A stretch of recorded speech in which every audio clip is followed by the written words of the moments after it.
Yo, you're watching Black Comics Universe, presented by Peep Game Comics, exclusively here on The Experience. Please help us out by hitting share and giving The Experience a like and a follow. Then make sure to tune in for our original programming 7 days a week. The Black Comics Universe streams every Tuesday at 6 p.m. Eastern on all DSPs, Facebook, YouTube, Twitch, and Twitter. Also, please follow us on the IG, Instagram at Black Comics Universe, and check out our website, blackcomicsuniverse.com. All right. Today's guest is I'm a huge fan of this illustrator, this web cartoonist. I have George Gant joining me today. What's up? Hey, how's it going? Good. This is one of those easy interviews I have because I've been a fan of your work for so long. So I know all the questions I want to ask. I'm just going to be rattling them off all night. But also, I have to make sure that I give you the opportunity to introduce yourself, because I'm always assume that everybody knows who you are, who these creators are. But I want to make sure that you get the opportunity to introduce yourself and what you do. So without further ado, please give us your 30-second spiel. Okay, my name is George. I'm a webcomic artist, cartoonist, and I'm the creator of the webcomic Beware Toddler. It's a comic strip loosely based on my own life as a stay-at-home parent. We've got a few other webcomics. I'm working on other comics as well, but Toddler is like my main one right now. And so I've been following your work for a while, and it seems to me, or maybe it wasn't, but it does seem to me that Beware the Toddler, the popularity, and that's probably your most popular work to date. It's like the popularity of that webcomic came to as a bit of a surprise for you. Yeah.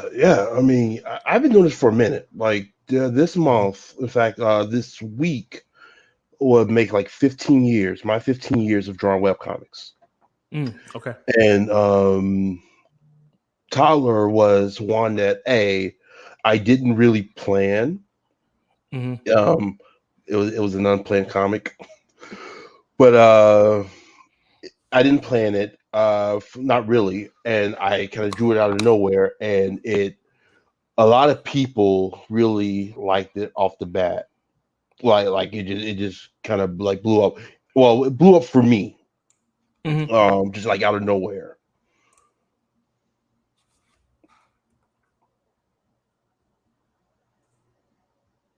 Oh, so you said you've been doing this for 15 years. Did you ever work traditionally? Yeah. What other books have you worked on? Well, I started traditionally. When I first started, it was just pen and ink. I would color on my computer, but like when I first started, I used like some janky program that came with my printer. Mm-hmm. Like I don't even remember the name. Like I didn't use Photoshop. It was a couple years before I even touched Photoshop. Okay. But so I used this janky thing, and then and I colored like I did everything by like pen and ink and colored for years. Like eventually, like I discovered GIMP. Okay, yeah, Because it was like Photoshop and it was free. right. And I used that for a hot minute. Hmm. Um, most of the comics, I have a previous series. It's called On the Grind. Hmm. Most of those comics were done in GIMP. Still, Oh wow, still, okay. mhm. Still pencil and inked. Colored in GIMP, colored with a mouse. Mm. Because I didn't even have a tablet. Like, I didn't have a tablet for a minute either. And it wasn't until I want to say like halfway through Underground's run where I decided that I try to just do the comics digitally, and even Mm. that took me years to like really figure out how to do. No, yeah, I've experienced that transition from working from traditional to the digital format, and it does take a little bit of getting used to. I use Clip Studio Paint myself, um, um, and I really enjoy that platform as far as web comics and stuff like that.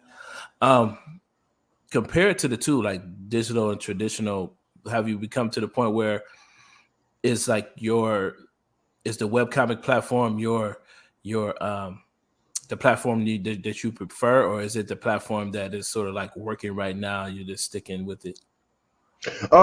It's the one I prefer. And like going back to Clip Studio, like I guess I should have mentioned that I use Clip Studio exclusively now, Yeah, yeah. and now I'm at a point where all of my work is completely digital with Clip Studio, and I'm trying to emulate that traditional work. But Hmm. that's like a personal goal of mine because all of our influences were all of my influences were traditional comic strips. But Hmm. going back to the webcomic format and more or less like the comic strip format because you see more like superhero things and like manga like Hmm. becoming webcomics. Uh, I've I've been big into that like since I was a kid. Hmm. Like since like Calvin and Hobbes and Bloom County and all of that. Yeah, Bloom Um, County's favorite. Actually, I just got the collection for Father's Day, so I'm like, I can't wait to The dig into that. the most recent one. All of them, like the original run, Oh, okay. uh, the '80s run, Mm-hmm. because it was one of the comic strips that I discovered, like one of the first comic strips I read. That's not like Garfield or Snoopy. Right. It was Calvin and Hobbes and Bloom County, but I've always been like a fan of that format, the comic strip format. Mm-hmm. And even when I decided I wanted to do web comics of my own, Mm-hmm. I was influenced by other comic strips, like even other web comics, like Penny Arcade. Mm-hmm. And around the same time, it was the Boondocks. Yeah. So like those really appealed to me. And when I decided to start, I knew I wanted to do strips, and I've been doing Mm-hmm. strips ever since. No, yeah, I'm a huge fan of the strip format, and I've been I think I've dabbled a little. I think I've done one or two like short web comics. I enjoy the challenge of being able to tell a story, a complete story, in such a small window of time to a degree, and Yeah, um, exactly. and like not everybody can pull it off. It's like it's definitely a gift, if you can write for strips, uh, that's a that's a form of writing in and of itself. It's not necessarily like writing for comics, but but I also find some of the best comics, the writer knows how to um, complete a page. Knows how to tell this story, whatever that scene is, know how to Mm. complete that scene on a single page within 5 to 6 panels. Again, in a very small window of time, as opposed to having to draw out a story over pages and pages and several panels and things like that. But so so I've noticed it's like web comics, the approach, especially for indies. I've noticed is that the webcomic platform, it offers the opportunity for creators to really grow their audience, and um, offers them the opportunity to monetize their work uh, over time. And compared to, I've noticed, like compared to formats like Kickstarter, Mm, and but I'm a huge fan of a lot of web comics that are on Patreon, for instance. mhm. And well, I was wondering, like, what has been your take on that? Have you, as far as using web comics to introduce yourself as a creator, introduce your characters and your work, compared to other platforms, as far as creating traditional comics and comic books? How's the web comic world treated you in that regard? Well, well, it's weird because I've done both. Mhm. I've done full books and I've done webcomics as well. But with me, well, for the longest time, I just wanted to I wanted to make comics. I knew this is what I wanted to do. Mhm. How to monetize it was a whole other issue, you know, Right. because it's not Mhm. easy. And No. I, for the most part, I just give away my comics for free. You know, Mhm. any money that I made from my comics doesn't come from the comics directly, but comes from Mhm. freelancing opportunities as a Right. result of the comics that I make for free. Mhm. So that's Mhm. actually how I make most of my money anyway, Mhm. as a freelancer for other projects. But people, like when people do Patreon and things like that, like I, I like the idea. I have a Patreon. I'm terrible at it. I need to Mhm. I need to update it. Yeah. Like it's one of those things I need to improve. And that's something that I would actually like to do, like even more in the future. Like with some of my older web comics, I'd like to introduce them to, like, just put them on Patreon. You know, Mhm. because Yeah. people are asking for it, but at the same time, it costs money to host. Mhm. So put it on Patreon and just let it take care of itself. And that's Mhm. on a to-do list, but I have a very long to-do list right now. Oh, okay. But no, like whatever it takes to get your work noticed. I like the Patreon example. I like Mhm. the Kickstarter method that I'm planning as Mhm. well. So for me, that's like, as far as like trying to monetize your comics, that's still like a fairly new thing for Mhm. me because all of my money comes from freelancing and things Mhm. of that sort. But I'm gonna figure it out. I'm trying.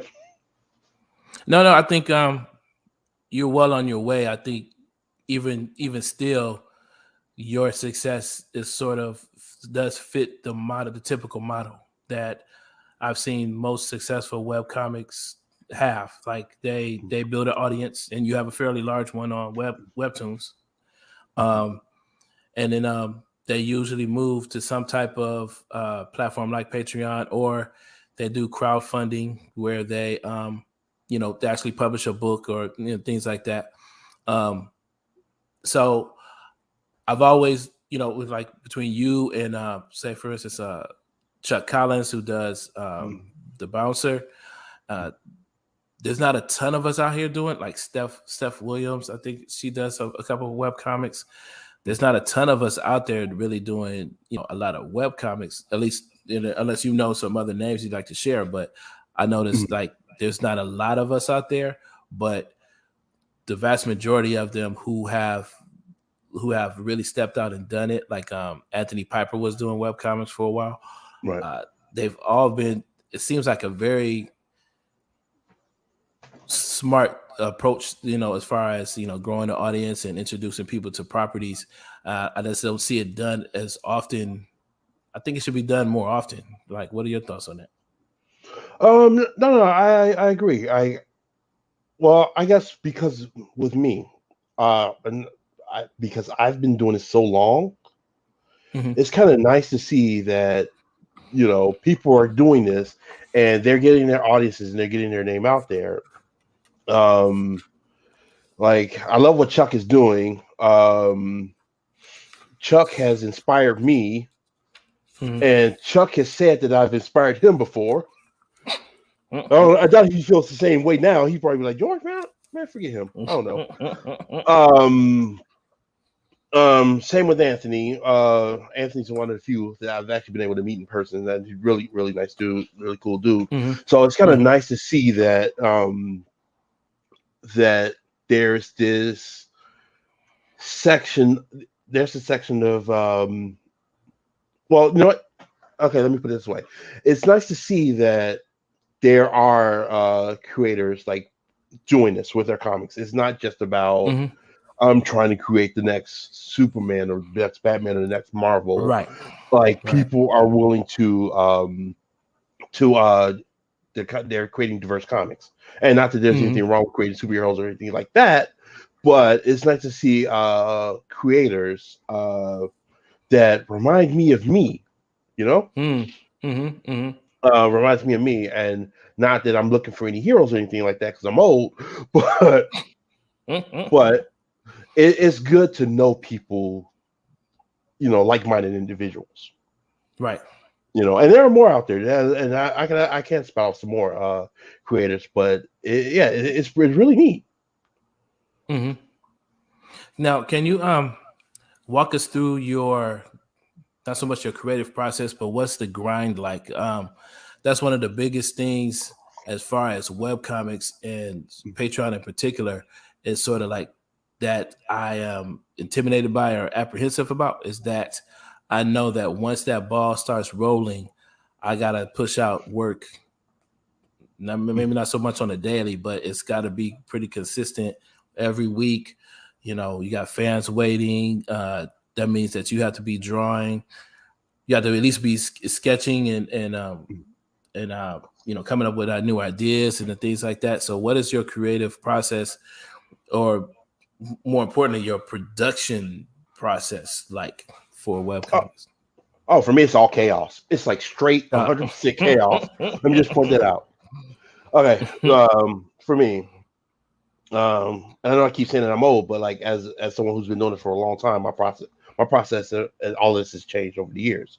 For me, the most important thing is to be consistent. You've got to be consistent. Like you just can't draw something and then not draw anything 8 months later and assume that people will be there for you. Like that's asinine. But for me, I'm not terribly organized, but I will try to come up with like general ideas of what I like to do with my comics. And you know, I'll write it down, I'll type it out, and when it comes time to draw, when it's time to draw, I'll sit down and I'll like plan everything out then. And half the time when I'm making comics, it's like I got this idea, I drew half of it, I hate this idea, I throw it away and draw something completely from scratch. I cannot tell you how I did that yesterday, but I can't tell you how many times I've done that. But yeah, for me, come up with a general idea, sit down. You know when you want to post. You should know when people look at your work the most as well. Okay. So so I'll take either that, or I'll take, you know, when do I well, I'm not gonna say when do I feel like drawing, because you have to draw, otherwise you won't get an audience. But so for me, up until recently, I've been posting my comics on Friday. So on Thursday, I'll sit down, I'll use one of the ideas I already have, and I'll just I'll sketch out a comic, and then just go from there. A lot of it is improvisation. It's almost like my comic is like an improv comic. Okay. Because I'll take an idea and I'll flesh it out as I'm drawing it. And one thing I've been doing lately is I've been actually doing like timeline videos, like showing the drawings themselves as they happen. And if you and if you've seen a few of them, you'll notice that things are wildly different in the end than they are when they started. Oh yeah, for sure. But and you also notice that for me, like my process isn't, this comic needs to look like, I just can't put out anything. I've got to put out something, and it's got to be relevant to what I'm doing, and it's got to look better than what I did last week. Yeah, I can see that. And that's why sometimes like my art style will change a little bit Mm. because I'll see something, I'll be like, you know what, this might work better here. Let's try this. Let's see what happens. I'm a very, I can't even say it, but yeah, just I'll sit down, pencils, inks, colors. I may rewrite. I'll rewrite the thing. I may Mm. redraw a panel right then and there. But once I sit down and start that comic, I don't get up until it's done.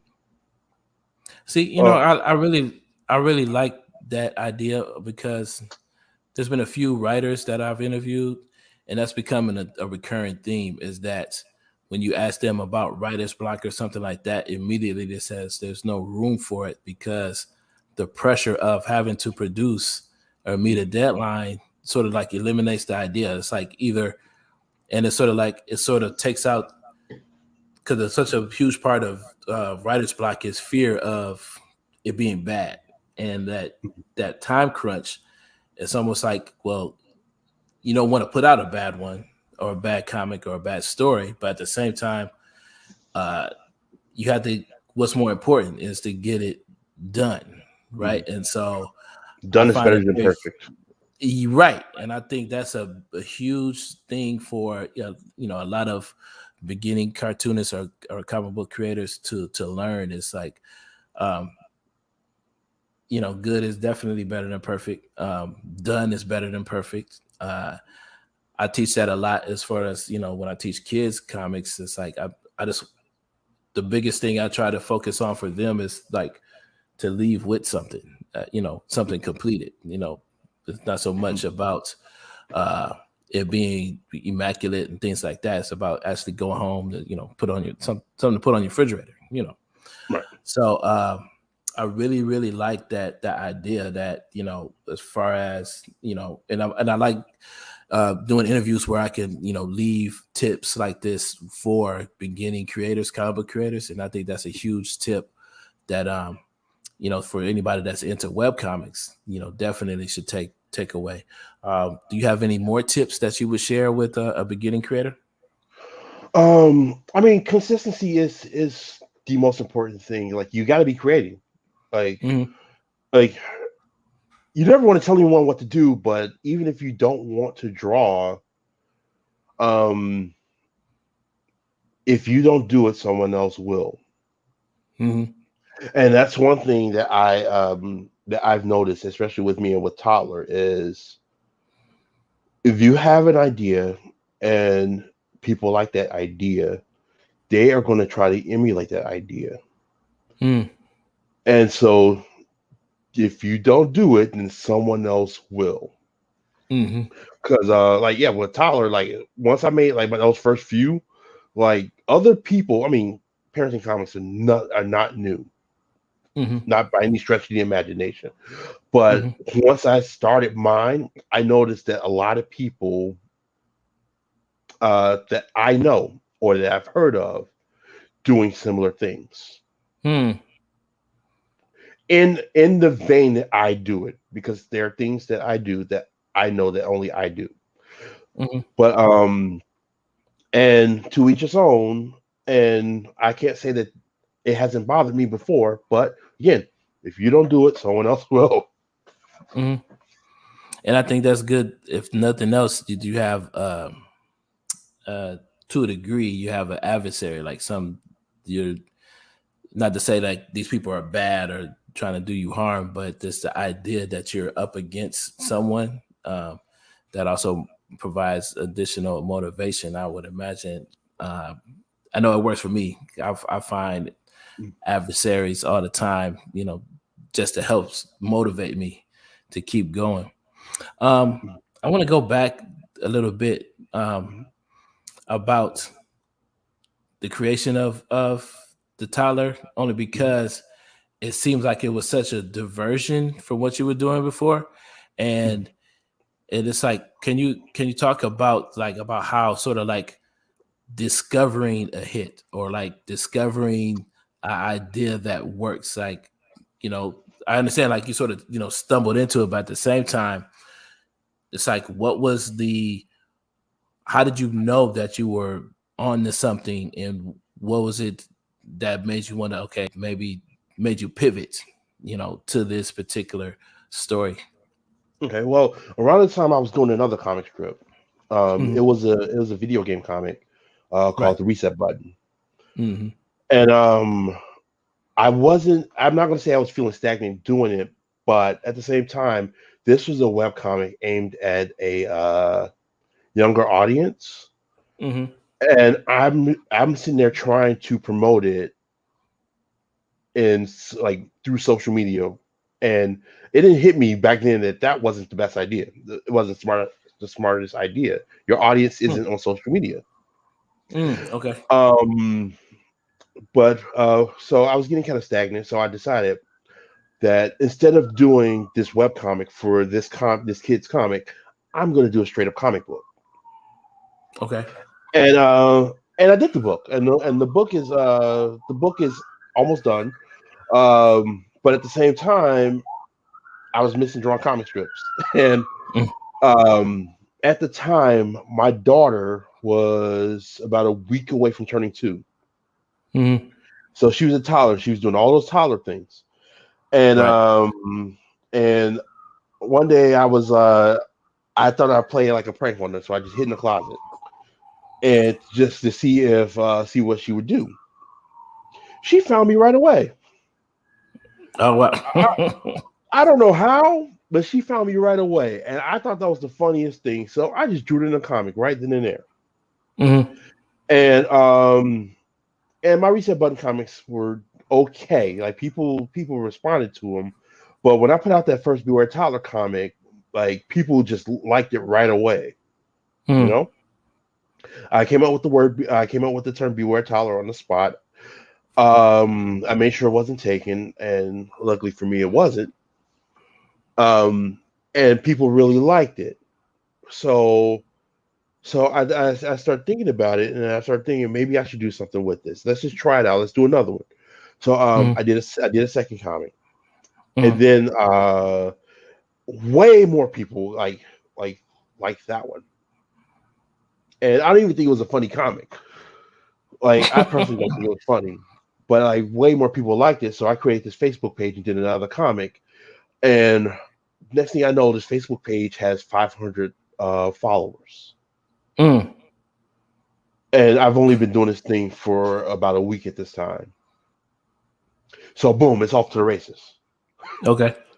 So I'm doing this thing, and now here we are, like 2 years later, uh 13 and a half followers on Facebook, 7,000 on Webtoon, and it's this thing where I'm seeing people like tagging me or Toddler like it's this long running franchise and not this thing I threw together 2 years ago. And how can I not continue it? You know? Right. Hmm. But I'm happy for it, and I've got things planned, and I'm excited for it. Okay. Yeah, you did mention a long to do list that you have. Did you want to share any of that list or not Uh, yet? there's one I do want to share because I've been teasing it for months, Okay. and that is the book. Mm. So I'm working on a Beware of Tyler book collection. It's going to be the first 100 strips. Okay. Um, and I've got my title. I'm working on a cover. I will. This is one. This is going to be my first attempt at a Kickstarter. Hmm. Okay. So I'm a bit terrified, and I'm going to formally announce it. I guess this is my formal announcement. You Okay. know, Cool. Beware Tyler book Kickstarter coming next month. All Um, right. and over the next week or so, I'm going to put out the title. Well, forget it. The title is going to be titled Toddlerhood. Okay. Toddlerhood, a Beware Toddler collection. I will debut the cover next week, hopefully. And yeah, man. I want the Kickstarter to start in September. Okay. No, I like, and again that's part of that whole um that's part of that whole formula, building your audience on web comics, right? On a platform like Webtoons or in social media, and then once you build that audience, and then you move them to some type of form of monetization, whether it's Patreon or a Kickstarter, like you're doing. So, like, again, it seems like everything, it seems to be adding up. Are you looking to so once you self-publish, are you looking for a publisher after that? No. I've done that before, and no. Oh, No. okay. No, I've had that. My first two Underground books were actually published, and the experience wasn't ideal. And I don't Okay. know if it was on the account of the publisher or myself, the quality of the comics, or what. But I feel confident doing it myself this first time around. Okay. But shortly after the book, people are telling me I need to find representation. I need to seek an agent of some sort. So that's going to be my next step after that. Yeah, it's interesting, especially when I interview a lot of indies that are either on the verge of something big, or they have just crossed over that threshold, like where they're finding an agent, or they have work that has been optioned and things like that. I've noticed it's like about a 10-year span, like from start to not necessarily finish, but a 10-year span where before they move into that next level, right? Right. And it seems like no matter whatever it is you do in that 10 years, you definitely have to put in that work or that time before you enter into that next conversation, right? So you got to put in your 10,000 hours. 10,000 hours, there it is. And I promise you, every successful writer or illustrator or publisher that I've had on this show, they've all put in 10,000 hours. It's always been that 10-year window, and it doesn't seem like there's any way around it. So that's another, Right. That's another tip that you could definitely, I always pass on to beginners, is that you should be looking at what's your 10-year plan look like, right? Another thing I like to ask, right, especially writers, but since you're a cartoonist, you do both.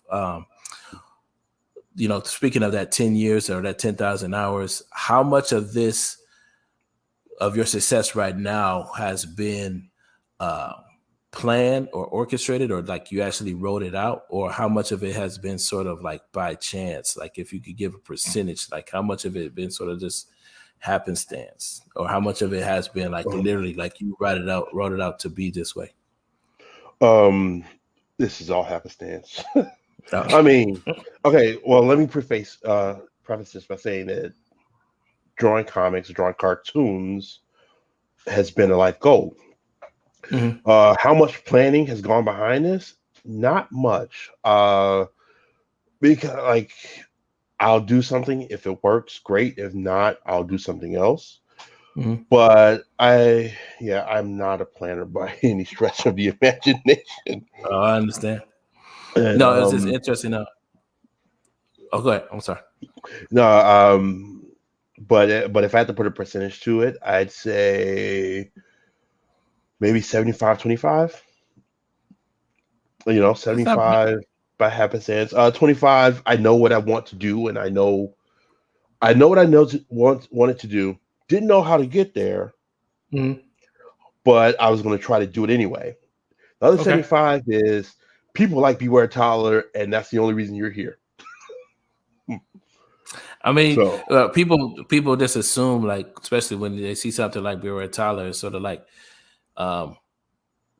it just happened all of a sudden. Like, they don't see all the work that went into it leading up to that point, or all the years or decades of work and dedication that you did to the craft before you got to this point.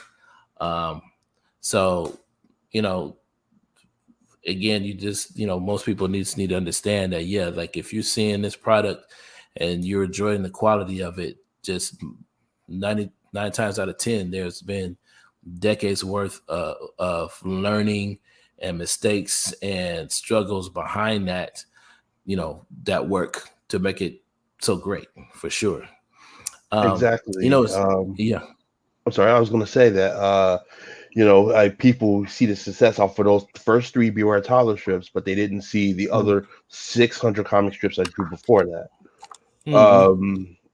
Some people know, not a lot of people know that Toddler is my fourth webcomic, so it takes a lot to get Mm-hmm. anywhere.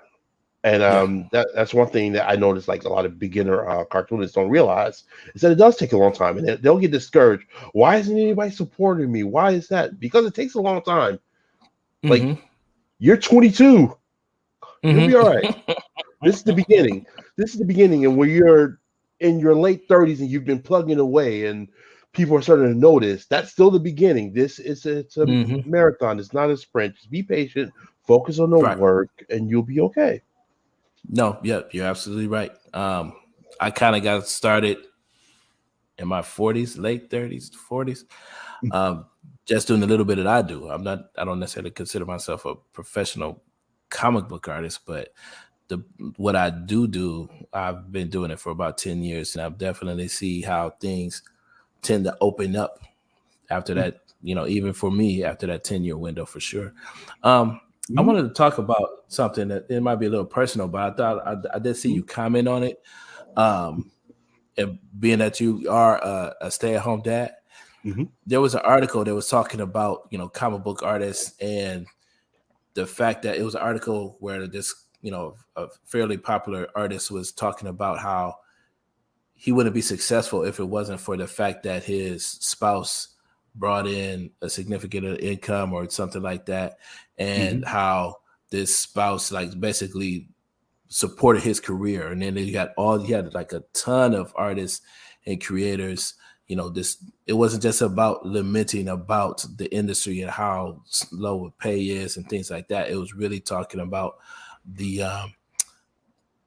just the family structure of how, Mm. the thing that around the industry, other things around the industry that are affected by this. And I wanted to see if you wanted to share anything to that in that regard, because I found it very interesting. And I know what I found interesting about that is that I see a lot of even successful independent creators, but they rarely speak to the fact that they have a spouse that really helps them out.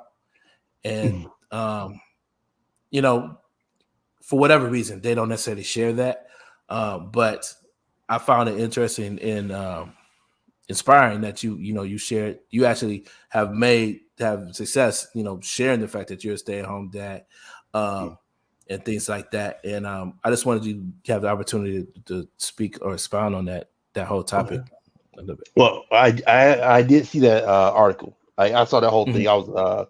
I was there too, and yeah, yeah. I'm in the same boat. Like, I don't think that I would be anywhere near where I am today if it wasn't for my spouse. And that's a very hard thing to admit, Mm, because that's one of those things that if you admit it, like, people will there will be people that will look down on you. mm, Oh, you're the man. Why aren't you supporting your family? Why aren't you doing this? Why aren't right. you doing that? And for me, and it's actually why I became a stay-at-home dad, was because when I found out, when me and my wife found out we were having a kid, I was working in a restaurant, Mm, and and and I was working in a restaurant. I had just got hired to do a children's book at the same time, hmm, and I thought to myself that I work in a restaurant. I'm living off of tips. My pay isn't great. It would be cheaper. Like, I make less money than it would cost for daycare, for childcare. right. Right. So that's my logic. So I'll stay home. I'll take care of him. I'll try to get this art thing up. We'll see if it works. And my wife went along with it, and it has not been easy. Mm, Like, it hasn't been a piece of cake, and there are struggles. There are good months and there are bad months. mm, There was one year where I made almost no money.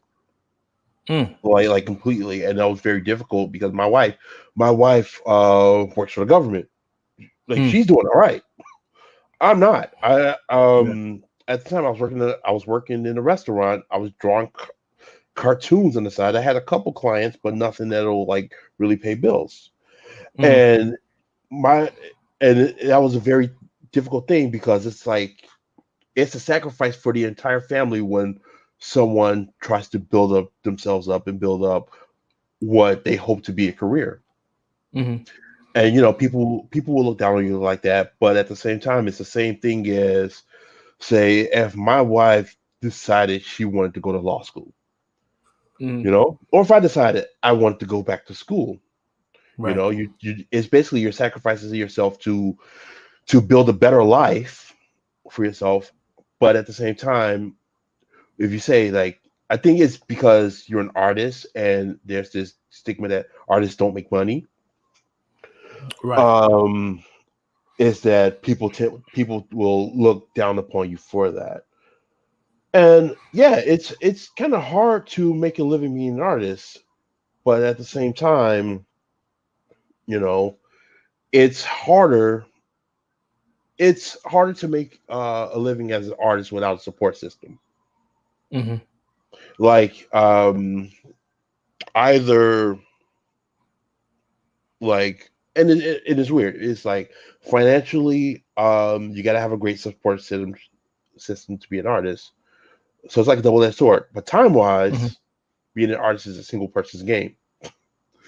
True. So so there's no winning. But if you work hard, you put in the work, you put in your 10,000 hours. Um, if you're a little bit lucky, because luck does factor into it, True. you can do it. But going back to Mm. the original thing, yeah, man, I don't think I would be doing anything that I'm doing right now if it wasn't for my support system, and primarily that is my wife. Mm. And I think that's typical of most artists, regardless of gender. That as well. You Right. know what I mean? Yeah. There's a ton of artists out there that they have a support system, whether that support system be a spouse or support system be uh, another job, right? It's Right. like I work a 9 to 5, on top of this, or things of that nature. Uh, it was something about the article that typically artists have like this love-hate relationship with the industry, where it's like, of course, it doesn't pay as well as they would want it to, but I find that most artists, they tend to find success in other areas on top of that as well. So it's like, it's not like, for instance, it's like I can definitely imagine that this would be a different conversation 5 years from now once you actually have an agent. This is like, these things definitely go in cycles, and this sacrifice, just like you were saying, like being in school, or uh, uh, sacrificing your time to do certain things is sort of like the payoff. It's like, should be, it's well worth it if you're putting in the time. So it's like, no one's suggesting that you know you do this and loaf around for sure. It's like, we all burning the midnight oil, or still putting in those additional 10,000 hours, Mhm. getting ready for that next level, the next level up for sure. Right. um and uh do you have any other I know that you're looking to your game comic, you're looking to bring that back actually in print, right? The actual comic book. Mm-hmm. Okay. Um, And then the idea, the what's the idea name is, of oh, the sorry. name of that book is It's called the reset it's called, button, yeah, the reset button, right? and the general idea is the main character is the son of a formerly famous video game character, Oh, okay. and he wants to follow that legend, and he wants to do all the things his dad did, but he has to go to school.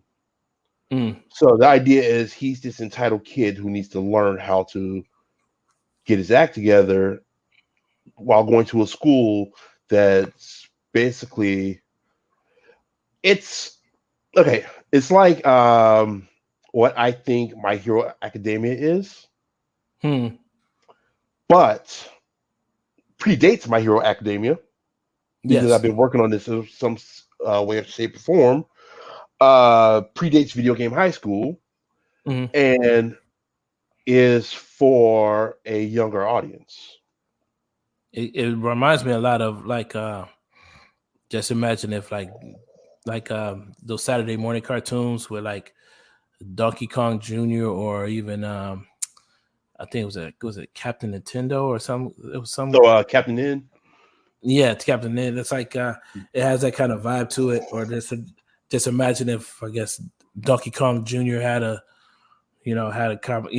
Saturday morning cartoon. That's the kind of vibe I get from that comic for sure. Now, do you prefer? Because I know you prefer strips. It's like you're one of the few. You're one of the few artists out there that prefers like creating comics for all ages comics. It's Mhm. like um, what is it about? Have you ever thought about doing something that's more adult, or do you just tend to just like as being a parent? Do you tend to like doing all ages books? Well, I've done more adult things before. Uh, Mhm. Going back to Reset Button, this version of Reset Button is actually a reboot of a more PG-13 Reset Button I did like years ago.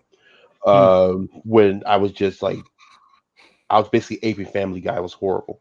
Oh, but um, but I've actually lettered some books that you wouldn't assume like that letter. I'm actually lettering a book now that's more adult fare. But as far okay. as creating more adult things, um, I don't see the need, to be honest. Hmm. Like a few years ago, I read this article. I forgot who said it, but it was about stand up comedy, and they basically said it's easy to tell a dirty joke, and the challenge is doing it when it's clean. Mm. And Yeah. that has stuck with me for years. Hmm. Um, and that drives a lot of what I do. Like with Beware Toddler. For some reason, people think is a kids comic, but it's not. But at the same time, it's not dirty. Right.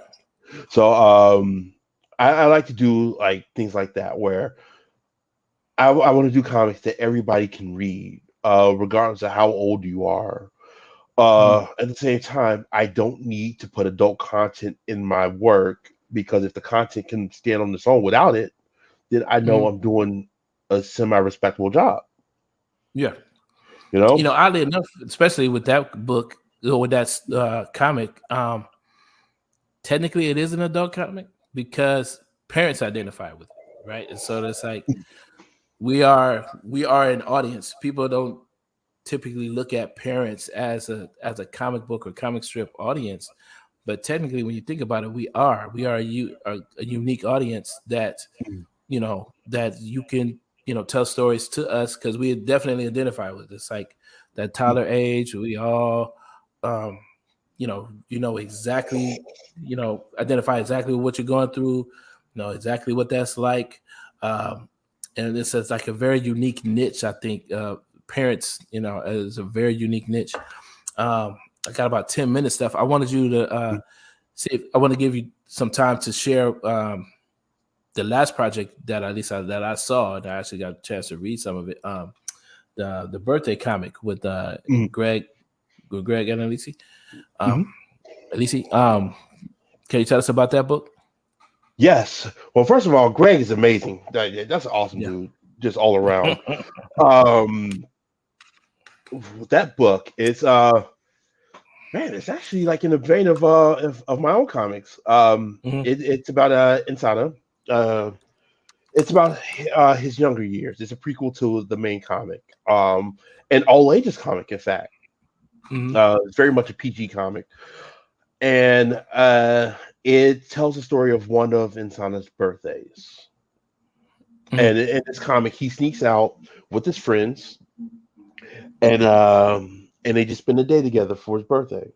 And Sana doesn't relate to his family, but he relates to his friends, and they go out and they have fun, but they run into trouble along the way. Mhm.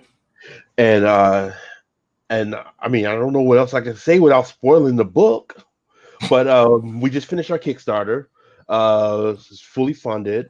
The book is like 99.9% done. I'm doing like one last thing um, Okay. for it, but just creating that book was an amazing experience. Greg's a great writer, very patient man because it takes me forever to do anything because I live my Tyler comics as much as I draw them. So like I'm like trying to draw comics with my kids in the background. My wife is working from home right now, and it's just it's all been a mess. But he's been very patient. Wow. Yeah, Mhm. it's been a while. Like my daughter's actually come back here like a couple of times while Uh, we were recording. But yeah, so the book is pretty much done. Just finishing one last thing for it. And then it's off to the races. But it's been a fun experience. It's been nice to do something that's not Tyler related, that's not reset related, but still mhm. within my wheelhouse. Still touches on the themes of like parenting, and Mm. it was kind of neat to deal with things from the viewpoint of the child, which is actually like the other half of Beware Toddler. You know how Mhm. like you have the comics that tell like the dad dealing with the toddler, and the other half of comics are telling from the toddler's viewpoint. Here, I get to Mhm. like do things from inside his viewpoint. Mhm. Um, being a child of a parent who doesn't understand him. Um, at the same time, being able to just have fun, with your friends, and then I get to do action on top of that. Mhm. Um, it was just a really fun experience. Something I'd like to return to at some point. Oh, cool. Now on Beware the Tyler, do you? I noticed, like for instance, you introduce your not just you have two children, right? You introduce your Mhm. other child in the story. Do you see yourself introducing other characters or um, your wife, even other characters into the story? Other characters, yes. My wife, no. Uh, And there's a reason for that. There's a reason for that. Um, okay. I'm influenced by like old school like comic strips like Peanuts and things like that. Mm. And my wife not showing up like her full face or anything showing up is like a Peanuts thing. You never heard the Yeah, grown up speak. I've noticed that. Like, cause there's some, I think there's some strips where she's there, like either on the phone or at the door or something like that, but she's not there. Right. Mhm. So because like that's kind of like my homage there is that the mother Mm. character never shows up. Also, the comic is about a stay-at-home father. Yeah, So having a mother there kind of defeats that purpose. And the I can only see that. time I would do something like that. So okay, well, let me put it this way: the only time I would feel comfortable showing a mother is in a medium that's not the comic strip. Got it. Any other media is fair game. Hmm. I do want to do a storyline with the mother. I have one in mind. I'm just trying to figure out how to do it in the comic strip, but Hmm. without showing her face. That's crazy. Yeah. No, I can see that. But if I'm ever Yeah, we got. fortunate to where Tyler the animated series, the mother will be there. But as far as Okay. like Tyler the comic strip, not quite, not fully. No, I like the idea of her being like you said, like in the Peanuts, like she's sort of just like this character that's sort of always off camera, but it does creates that world, like that, not so much that you're one of the kids, but you're a part of the fantasy and all the stuff that goes on with raising the child. It's sort of like a world in and of its own. So I do like the way that you brought that aspect in. We got about 4 minutes before we close out. How can we find? Of course, how can we read this comic? Where can we find your comics and all your work? I mean, you can always follow like all the socials at Beware of Toddler. We're on Facebook, Twitter, Instagram. I post at least once a week. Mhm. I do have a website, bewareoftoddler.com. It needs updating, but it's there. Um, I am on Webtoon. If you go to Webtoon, you can always search for Beware Toddler. I don't have a formal URL for that, but we're there. We're on Spinwiz Comics. If you want to search there, that they're there. Where else? I'm sure I'm missing something. On Instagram, Beware, I think. Yep. On Instagram, Beware of Toddler. Any of my personal socials, my name's right there. You can read Beware Toddler there. The book will be out soon, hopefully. I'm making the book. Yeah. I'm gonna put up the Kickstarter next month. Can't wait, man. Yeah, man, and I'm working on some things beyond that. Not necessarily in the comic space. Okay. But yeah, those are the main places for now. All right, cool. And yeah, again, please follow my friend George Gant on all the social media platforms. Check out Beware the Toddler webcomic. It's a really great comic. You'll really enjoy it, especially if you're a parent. Also, follow us on Instagram at Black Comics Universe. Check out the website, blackcomicsuniverse.com. We have swag there available. We're going to be adding some new t-shirts there. Also, please follow, like, and share The Experience at _EXP. And on behalf of everybody here at The Experience and Black Comics Universe, this is Imani Latif, and I'm signing off. Thanks a lot, George. Thank you. All right.